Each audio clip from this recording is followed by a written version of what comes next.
बहुत समय पहले एक छोटे से गांव में आरव नाम का बच्चा और एक किसान रहते थे। किसान पूरे गांव में अपनी ईमानदारी और खेतों के लिए मशहूर था। आरव खेत की तरफ दौड़ता हुआ आता है। काका, आप रोज खेत में आते हो, लेकिन आज आप कुछ काम नहीं कर रहे, बस खेत देख रहे हो। किसान मुस्कुराकर खेत की तरफ इशारा करता है।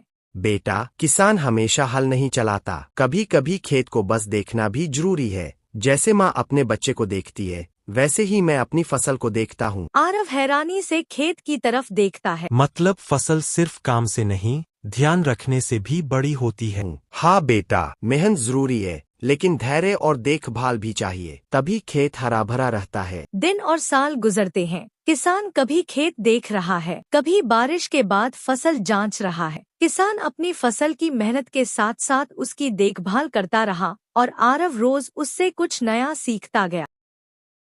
देखो बेटा, यही है मेहनत, धैर्य और देखभाल का फल।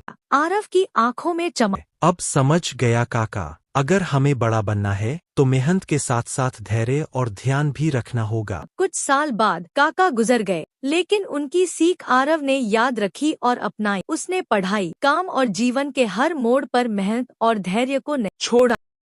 आरव अब एक बड़ा किसान और व्यवसायी बन गया है। उसके पास एक बड़ा खेत, मशीनें और उसके लिए काम करने वाले मजदूर हैं। धीरे धीरे आरव गांव का सबसे अमीर किसान बन गया, लेकिन उसने कभी किसान की सीख नहीं भूली है। इस कहानी से हमें यही सीख मिलती है, जीवन में सफलता केवल कड़ी मेहनत, धैर्य और सावधानी से ही मिलती है।